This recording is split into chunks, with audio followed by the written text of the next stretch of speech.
Media voice মেলে স্বাগতম। ঐন্দ্রিলা বিক্রমের অন স্ক্রিন রসায়ন যতটা গভীর, অফ স্ক্রিনেও তারা একে অপরের চেয়ে কাছের বন্ধু। কিন্তু কয়েক মাস ধরে ইন্ডাস্ট্রির অনেকের কাছেই এই চেনা গল্পটা যেন একটু অন্যরকম ঠেকেছে। দুজনের বন্ধুত্বের শিকড় আরো গভীরে প্রবেশ করেছে, আর তাতেই নাকি নড়েচড়ে বসেছেন ঐন্দ্রিলার দীর্ঘদিনের বয়ফ্রেন্ড অঙ্কুশ। ঐন্দ্রিলা বিক্রম বেশ কয়েক বছর পর আবার জুটি বেঁধেছেন ফাগুন বউ সিরিয়ালে। প্রেমিকার সঙ্গে দেখা করতে এই ধারাবাহিকের সেটে মাঝে মধ্যে চলে আসেন অঙ্কুশ।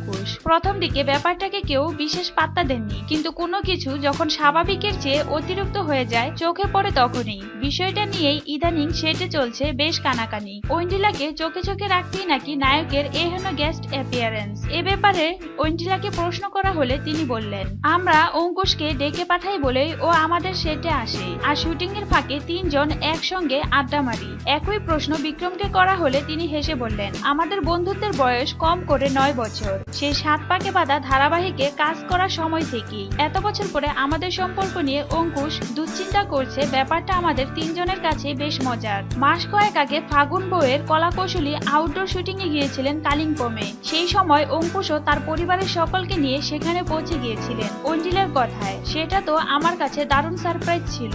শুটিং শেষ হয়ে গিয়েছিল, কিন্তু বিক্রমের অনুরোধে আমি ওখানে থেকে গিয়েছিলাম। তারপর হঠাৎই দেখি অঙ্কুশ ওর বাবা মা আর সেই সঙ্গে আমার ফ্যামিলিরও কয়েকজনকে নিয়ে কালিম্পংয়ে চলে এসেছে। আসলে সেটা আমার জন্মদিন ছিল।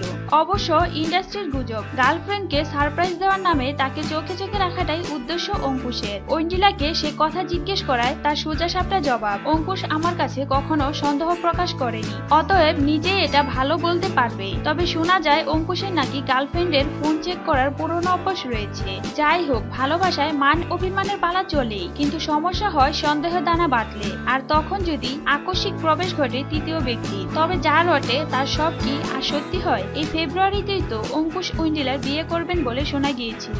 এই ব্যাপারে অঙ্কুশ জানালেন, আমার পরিবারের তরফ থেকে কথা হয়েছিল, কিন্তু সেটা শেষ পর্যন্ত আর বিয়ে অবধি গড়ায়নি। আবার নায়িকার কথায় বিক্রমের সঙ্গে প্রেম আর অঙ্কুশের সঙ্গে বিয়ের খবর একই সঙ্গে কি করে রটে? বিক্রম অবশ্য মজা করে বললেন, আমি এপ্রিলেই ঐন্দ্রিলাকে বিয়ে করতে চলেছি, এবার দেখি কি খবর হয়। আসলে বন্ধুত্ব ছাড়া যেমন প্রেম পরিণতি পায় না, তেমনি কখনো কখনো বন্ধুত্বের গণ্ডি অতিক্রম করে প্রেম দরজায় কড়া নাড়তে পারে। ঐন্দ্রিলার কথায় আমরা তিনজন খুবই ভালো বন্ধু, আবার তিনজন পরস্পরকে খুব ভালোবাসি, সেখানে কোনো শর্ত নেই, তা নিঃস্বার্থ নিখাত। শেষ পর্যন্ত অঙ্কুশ ঐন্দ্রিলা বিক্রমের সম্পর্ক কোন খাতে বয় তার উত্তর সময়ই বলে দেবে। প্রিয় দর্শক, এই ভিডিওটি আপনাদের কেমন লেগেছে কমেন্ট করে অবশ্যই জানাবেন। এই ধরনের আরো ভিডিও পেতে চ্যানেলটি সাবস্ক্রাইব করে বেল আইকনটি ক্লিক করতে ভুলবেন না।